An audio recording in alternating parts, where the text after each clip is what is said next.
Tous les jours, je promène ma chienne dans la campagne, et tous les jours, parce qu'elle réclame sa balade. Autour de chez moi, il y a beaucoup d'arbres, il y a une belle végétation, il y a une rivière, et comme ça me permet de voir le paysage depuis quelques années, l'été, l'automne, l'hiver, le printemps, de voir le changement de saison tous les jours.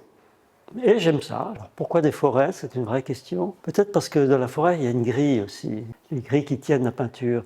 Il y a des verticales, il y a des horizontales, il y a un maillage comme ça, il y a des arborescences et la lumière traverse cette grille. Il y a une architecture, je veux dire, naturelle et ça me fascine sûrement.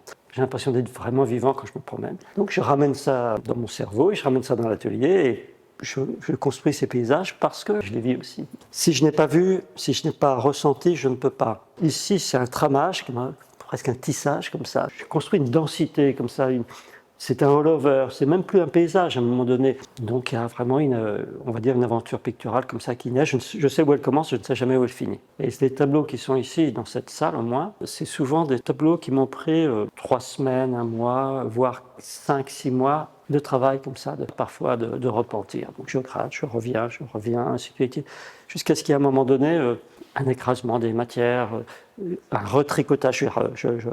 Vraiment un travail d'écriture assez poussé. Ça m'arrive d'aller trop loin, d'être obligé de détruire, de recommencer tout. Mais comme je suis absolument obstiné, je recommence un petit peu dans le même esprit et je repars à zéro et je recommence. Si je prends l'exemple de ce tableau-là, qui est une grosse pièce qui a été faite en 3 parties, parce qu'il était trop grand, autrement je peux plus les bouger, les tableaux.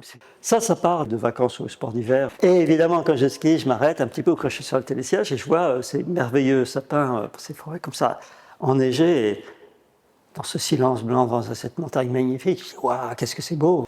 À un moment donné, je prends des images parce que dans ma petite tête quand même, je me dis « Ouais, je sais bien que je vais faire des tableaux avec ça. » Alors, parce que aussi on plonge dans la peinture, on est submergé par la taille, on rentre réellement physiquement dedans.